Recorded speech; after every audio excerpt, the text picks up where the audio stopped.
ተወልደህ እዚህ ምድር የመጣኸው እናትና አባትህ ስለፈለጉ አይደለም፣ ፈጣሪ ስለፈለገ ነው አንተ ወደዚህ ምድር የመጣኸው እንጂ በእናትና በአባት ፍላጎት ብቻ አይደለም። እዚህ ምድር የመጣኸው ለማሟያነት አይደለም።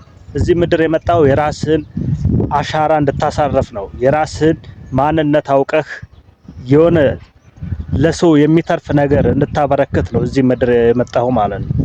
አብዛኞቻችን ግን እየኖርን ያለነው እንደ ማሟያ ነው። ምድርን እንደ ማሟያ በቃ ምንም ያለ ዓላማ የተፈጠረ ነገር የለም። እንደዛ ነው እየኖርን ያለነው። ነገር ግን እውነታው እሱ አይደለም። እንኳን እኛ የትልቁ የፈጣሪ ልጅ ነን። የአንድ ድርጅት እንኳን እቃ ሲመረት ጥቅም የማይሰጥ እቃ ይመረትማ። እንኳን እኔና አንተ ሰው ሆነን በአምሳሉ በጥበቡ የፈጠረን አምላክ ማለት ነው።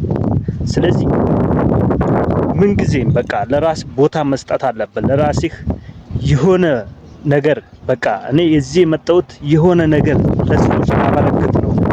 ከራሴ አልፌ ከቤተሰቦች አልፌ ለሆነ ነገር ለመጨመር ነው የመጣሁት የሚል አመለካከት ሊኖርህ ይገባል። ምክንያቱም ደግሞ እውነት ነው። ፈጣሪ በአምሳሉ የፈጠረህ ዝም ብለህ እዚህ ተራ ሆነን ኑረን ተራ ሆነን እንድንሞት ሳይሆን የሆነ ተሰጥኦ አለን። ያን ተሰጥኦ ፈልገን አውጥተን ያንን ነገር ለማህበረሰቡ ለራሳችንም እንድንጠቀምበት ነው እና ለምድር የሆነ ነገር እንድናበረክት ነው እንጂ ዝም ብለን ጥቅም የማይሰጥ አገልግሎት የማይሰጥ ፍጡር ሆነን አይደለም እዚህ ምድር የመጣ ነው። የሆነ ለዓላማ ነው የመጣ ነው። ያን ዓላማችንን ስናሳካ ደግሞ ከራሳችን ከቤተሰቦቻችን አልፈን ለብዙዎች የሚተርፍ ነገር ልንሰራ እንችላለን። ስለዚህ ምን ጊዜም በቃ ማለት መኖር ያለብህ ለራስ ቦታ ስትሰጥ ክብር እንዳለው ማለት በቃ የተከበርክ እንደሆንክ አንተ ልዩ እንደሆንክ አርገህ ራስህን ነው። ምክንያቱም እዚህ ምድር ላይ ቢያንስ 7 ቢሊዮን 8 ቢሊዮን ህዝብ አለ ተብሎ ይገመታል።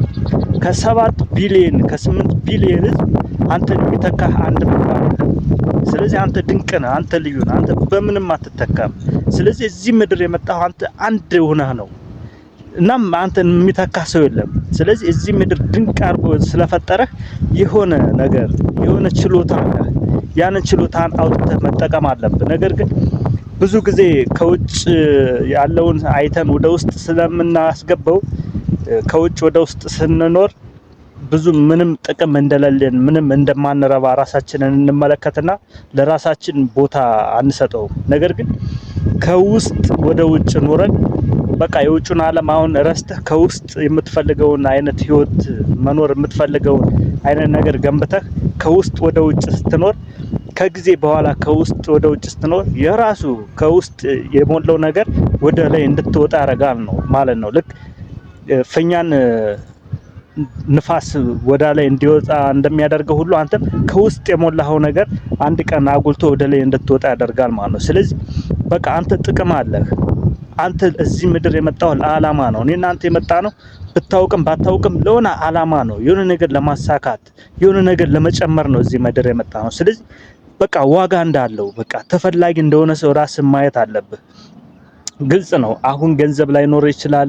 አሁን ካንተ ጋራ የሚስማሙ ነገሮች ላይኖሩ ይችላሉ። ማለት ብቸኛ ልትሆን ትችላለህ። ነገር ግን በፍጹም በምንም አይነት ሁኔታ ውስጥ ትሆን ከራስ ጋር ሆነህ ራስን አውቀህ ለራስ በዓላማ መኖር ትችላለህ። የምትፈልገውን ህይወት መኖር ትችላለህ ከፈጣሪ ጋራ።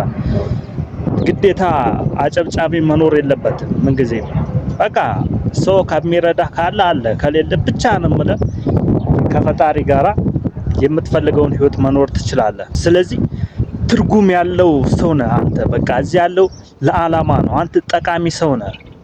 እኔ እናንተ ጠቃሚ ነን። በቃ ይሄንን መቀበል አለብን። ዝም ብለህ ለምድር ማሟያ አይደለም የተወለድከው። ለምድር ማሟያነት አይደለም የተፈጠርከው። የተፈጠርከው ከራስህም ህይወት አልፈ ከቤተሰብም አልፈ የሆነ ነገር ለማበርከት ለማህበረሰቡ ለምድር የሆነ ነገር ልትጨምር ነው። ስለዚህ ስትኖር ዋጋ እንዳለው ሰው ኖር። ያንን ደግሞ ተሰጥኦን ለማውጣት ዓላማ ይኖር። በዓላማ ተንቀሳቀስ። አንድ ቀን እግዚአብሔር ያንን ዓላማን ሲያሳካልህ የምትፈልገውን ህይወት ስትኖር ከራስ አልፈ ለብዙዎች የስራ ምንጭ ልትሆን ትችላለህ። ብዙዎች የብዙዎች በቃ ብዙ ጥቅም ልታበረክት ትችላለህ ለሰዎች ማለት ነው። ስለዚህ አላማ ያለው ሰው ሆነህ ኑር። እንደ አላማ በትርጉም እንደተፈጠረ ሰው ለሆነ ነገር ለመጨመር እንደተፈጠረ ሰው ኑር። ይመቻችሁ። የተሰማኝ ነው። ቪዲዮውን ሰብስክራይብ ላይክ አድርጉት።